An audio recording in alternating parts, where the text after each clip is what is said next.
Hello friends, মই এতিয়া আজি আকৌ এটা বহুত ইন্টাৰেষ্টিং টপিক লৈ আহিছো আপোনালোকৰ আগত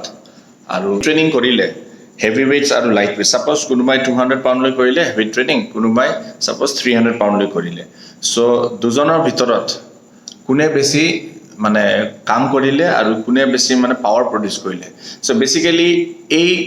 যিখিনি আপোনালোকৰ ক্যালকুলেশন দেখা বেলেগে কি কৈছে মই গম নাপাও কিন্তু মই যিখিনি আপোনাক বুজাম আপোনাক সিম্পল ল্যাঙ্গুৱেজত ফিজিক্সৰ ল্যাঙ্গুৱেজত বায়োমেকানিক্সৰ ল্যাঙ্গুৱেজত বুজাম গুটেখিনি স্পষ্ট ভাষাৰে মই বুজাম হেইটোৱে কাৰণ মই আপোনালোকৰ আগত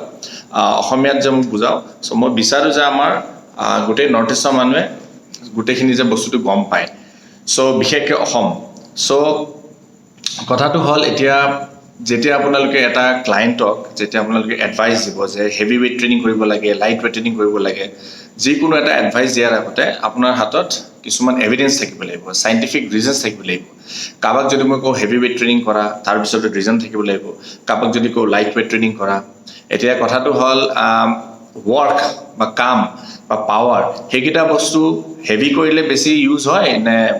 লাইট কৰিলে ইউজ হয় সো এটো আমি কেনেকুৱা ক্লায়েন্টছক বুজাম আৰু কেনেকৈ হেৰি কৰিম কাৰণ চাও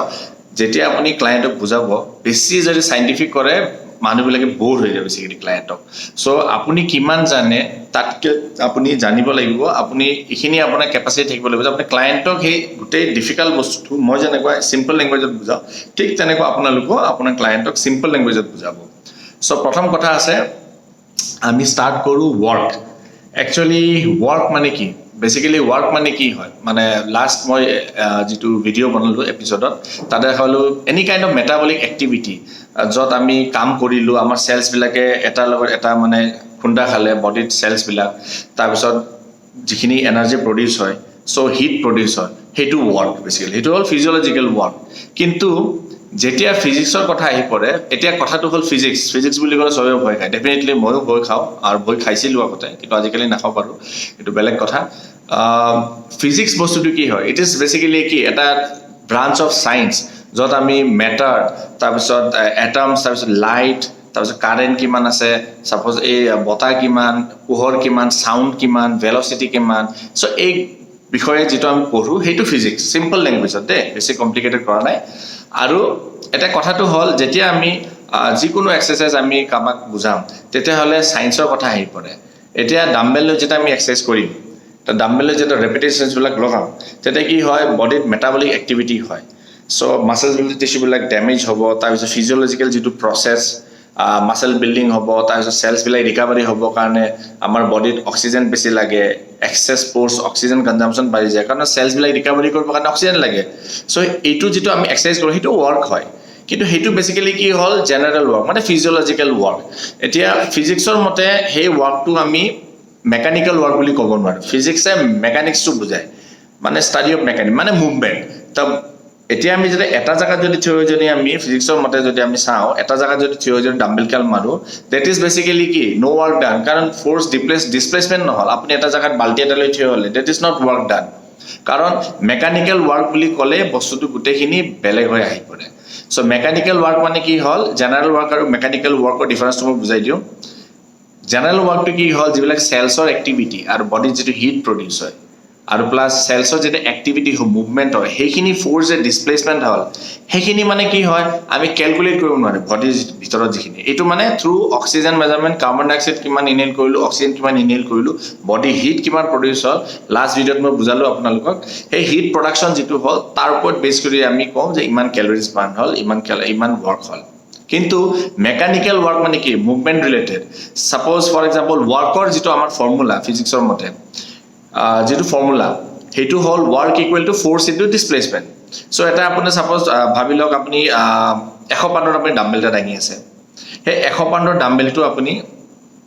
সাপোজ দাঙি পেলাই আপুনি যদি 10 ফুট লৈ গলে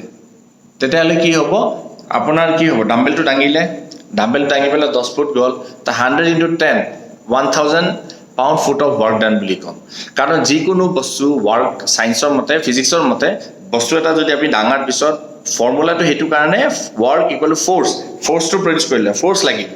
তাৰ পিছত ডিসপ্লেস তাৰমানে জায়গাটো আপুনি এটা জায়গাৰ পৰা এটা জায়গা এটলিস্ট 1 ফুট আপুনি ডিসটেন্সত আপুনি লৈ যাবই লাগিব 1 ফুট যদি ডিসটেন্স কভাৰ নকৰে নো ওয়ার্ক ডান ডাম্বেলটো দাঙিলো এটা জায়গা থৈ দিলো তেতিয়ালে নো ওয়ার্ক ডান কাৰণ ডাম্বেলটো আপুনি এই জায়গায় এইখিনি জায়গাৰ পৰা সাপোজ এইখিনিৰ পৰা এইখিনি 1 ফুট যেটো হল সেইখিনি আপুনি লৈ যাবই লাগিব সো হেতু কই আপোনাৰ ডিসপ্লেসমেন্ট সো সেই কাৰণে মানে আপুনি চাব যেতিয়া আপুনি এক্সাৰসাইজ কৰে স্কোয়াট মানে আৰু সেই একেটা বাৰ লৈ যদি আপুনি খুস্কাৰে তেতিয়া হলে মোৰ ওয়াৰ্ক ডান যিমান দূৰ খুস্কাৰিব আৰু বেছি ওয়ার্ক ডান সাপোজ কোনোবা ঠেলা এটা আছে ঠেলা এটা মানে 100 পাউন্ড তো 100 পাউন্ড যদি আপোনাৰ ঠেলাখনত যদি weight লৈ পেলাই আপোনাৰ দৌৰি দৌৰি যদি 50 ফুট গল তেতিয়া হলে কি হ'ব 100 into 50 কিমান হ'ব suppose 5000 pound foot of work done বুলি কম সো বেসিক্যালি ওয়ার্ক বস্তুটো এনেকুৱাই ক্যালকুলেট কৰা হয় এতিয়া মেকানিক্যাল ওয়াৰ্ক এতিয়া মেকানিক্যাল ওয়াৰ্কত যেতিয়া আমাৰ কথা আহি পৰিল এতিয়া মানে কি হ'ব কিছুমান মানে বেসিক্স আমাৰ হেডি থাকিব লাগিব তা মানে কিছুমান বেসিক এক্সপ্ৰেছন থাকিব লাগিব যেনেকা ফৰ এক্সাম্পল আৰু ভালকে মই আপোনাক যদি বুজাব বিচাৰো আৰু এটা কথা ক'ব বিচাৰিছো যে ওয়াৰ্ক বেসিক্যালি আমি যেটো মেজাৰ যেটো কৰো যিখিনি মেজাৰ কৰো আমি ওয়াৰ্ক এই ওয়াৰ্কটো হল বেসিক্যালি যেনেকা ফৰ এক্সাম্পল ইন ফিজিক্স দুটা বস্তু আছে এটা আছে আপোনাৰ ধৰক সো এই ডায়াগ্ৰামটো চালে আপোনালোকে গম পাব যে বেসিক্যালি কি হয় ফিজিক্সত যিবিলাক এসআই ইউনিট অফ মেজারমেন্ট যিবিলাক এসআই ইউনিট মানে কি হল basically is a system of measurement যেনেকা ওয়েটৰ আমি কিলোগ্ৰামত জুখো ঠিক তেনেকুৱা ফিজিক্সত যদি ওয়াৰ্ক বা মেকানিক্যাল ওয়াৰ্কটো আমি বেসিক্যালি জুলছত মানে আমি ক্যালকুলেট কৰো বা জুলস পাৰ সেকেন্ড আৰু 1 জুল মানে ইকুয়াল টু লাইক 1 ওয়াট আৰু 1 ওয়াট ইকুয়াল টু মানে জুলস পার সেকেন্ড সো লগতে অন দা আদার হ্যান্ড যেটো ফিজিওলজিক্যাল রিলেটেড ওয়ার্ক যেটো আমি জেনারেলি এক্সারসাইজ কৰিলে বা জেনাৰেলি আমি নৰমাল যেটো মেটাবলিক ৰেট হেতু যিখিনি আমাৰ ক্যালোৰিজ বাৰ্ন হয় এনাৰ্জি বাৰ্ন হয় হেতু ক্যালোৰিজ বুলি কোৱা হয় সো 1 ক্যালোরি ইকুয়াল টু আকৌ চাব দেখা পাব যে 4.184 জুলস সো এবিলাক গুটে গিটা ৰিলেটেড আৰু ক্যালোৰিজ মানে হল লাইক মেজাৰ অফ এনাৰ্জি যেটো হিট প্ৰডিউস হয় আৰু স্মল লেটাৰ সি যেটো CAL যেটো ক্যালোৰি লিখা যায় বা কিলো ক্যালোৰি গুটে গিটা একে হয় জেনাৰেলি ফুডৰ লগত যদি ৰেফাৰ কৰা যায় তেতিয়া হলে কিলো ক্যালোৰি বুলি আমি ৰেফাৰ কৰো সো হেতুই কথা so how to calculate mechanical work so formula of mechanical work ফিজিক্সৰ মতে হেতু হল আপোনাৰ mechanical work equal to F into D মানে force into displacement so for example যদি 100 pounds weight এটা যদি আমি 20 feet লৈকে যদি আমি পুশ কৰি লৈ যাও so mechanical work to এনেকুৱা হ'ব আপোনাৰ force মানে কি আমি যেটো জোৰ লগালো 100 pound to যদি 20 feet লৈকে লৈ যাও so 100 into 20 কি হ'ব এটো mechanical work to কেনেকৈ এক্সপ্ৰেছ কৰিম 2000 foot pound of work done তাৰ মানে আমি 2000 ফুট পাউন্ড অফ ওয়াৰ্ক ডান বুলি আমি ক্যালকুলেট কৰি আমি ডেসক্ৰাইব কৰিম সো এতিয়া আমি যদি ওয়েট ট্ৰেইনিং কৰো তেতিয়া হলে আমি কেনেকুৱা মেকানিক্যাল ওয়াৰ্ক আমি ক্যালকুলেট কৰিম ইয়াতে চাব মেকানিক্যাল ওয়াৰ্কৰ যেটো ফৰ্মুলা টোটাল মেকানিক্যাল ওয়াৰ্কৰ ওয়েট ট্ৰেইনিংৰ কাৰণে হেতু হল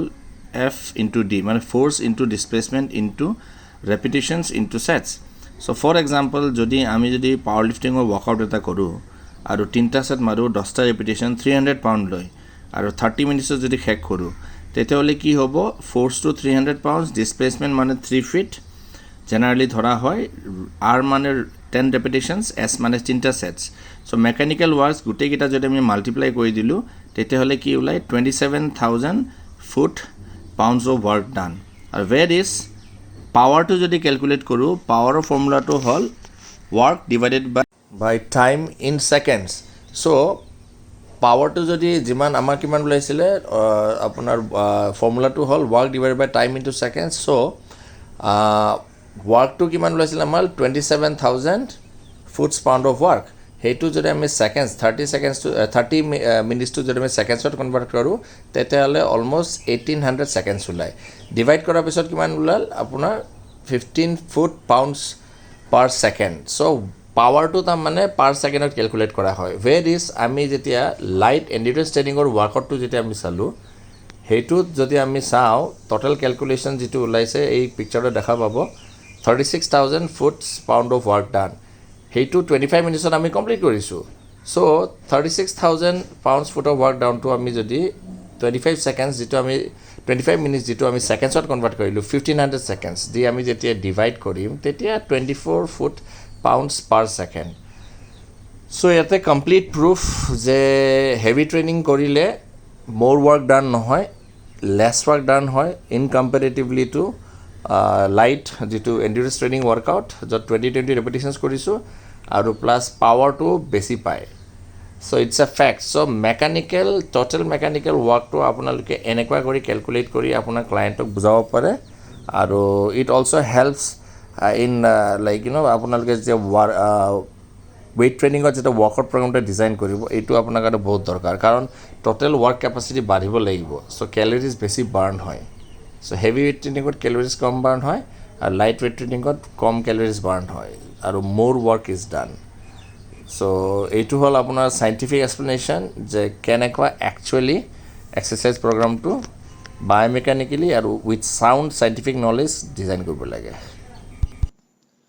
সো আপোনালোকে ফাইনালি দেখা পালে যে বস্তুটো কি হৈ গ'ল আপোনাৰ weight training কৰিলে যেনেকা মই আপোনাক এক্সাম্পল দি দিলোঁ যে হেভি weight ট্ৰেইন কৰিলে বুলি নহয় এতিয়া গোটেইখিনি আপোনালোকে দেখা পালে যে সায়েন্সে কি কয় সো হেভি weight training কৰিলেই যে বেছি ৱৰ্ক বা পাৱাৰ প্ৰডিউচ হ'ব সেইটো নহয় অলৰেডি আপোনালোকে দেখাই পালে যে হেভি weight ট্ৰেইনিং কৰাতকে যেটো লাইট weight ট্ৰেইনিং যেটো আমি যিখিনি আপোনাৰ গোটেইখিনি আপুনি ফৰ্মুলাটো আপোনাৰ গোটেইখিনি যিখিনি আপোনাৰ ডায়াগ্ৰামটো দেখালো হেতু সব আপোনালোকে গম পাইছে চাগে অলৰেডি যে লাইট weight ট্ৰেইনিং কৰিলে মোৰ ৱৰ্ক ডান আৰু মোৰ পাৱাৰ ইজ প্ৰডিউচ আৰু দ্যাট ইজ দা ৰিজন কে সাইন্টিফিক এপ্লিকেশন যেটো এটো বহুত দৰকাৰ আৰু বায়োমেকানিক্স যেটো হেতু এটা ব্ৰাঞ্চ অফ ফিজিক্সে হয় আৰু সেই কাৰণে বেসিক্যালি কি হল যিকোনো এক্সাৰসাইজ কৰাওতে আপোনালোকে এটা বস্তু মনত ৰাখিব যে প্ৰপাৰ মানে কনসেপ্ট ক্লিয়াৰ হৈ পেলাই আপোনালোকে ক্লায়েন্টক এডভাইস দিব তেতিয়া হলে কি হ'ব আপোনালোকৰ ক্লায়েন্টলৈকে ৰিজাল্টটো বেছি পাব আৰু প্লাস বেনিফিট বেছি পাব আৰু প্লাস লগতে আপোনালোকে নিজৰ জবটোৰ লগত জাস্টিস কৰিব পাৰিব আৰু প্লাস ভাল ট্ৰেইনাৰ যদি হ'ব বিচাৰে ভালকে ষ্টাডি কৰিব লাগে আৰু আমি এই ধৰণে আমি আমাৰ ট্ৰেইনাৰ্স বিলাকক আমি আমাৰ প্ৰফেশনাল ট্ৰেইনাৰ্স বিলাকক প্ৰপাৰ কনসেপ্ট সাইন্টিফিক কনসেপ্টত বুজাও আৰু কিবা ফিডব্যাক থাকিলে কিবা যদি খুদিব আছে ডেফিনেটলি আপোনালোকে মোক ফোন কৰিব পাৰে মেসেজ কৰিব পাৰে আৰু plus that's it guys so মই আকৌ কিছুমান আৰু নতুন ভিডিঅ'জ লৈ আহিম আৰু till then keep watching and stay strong always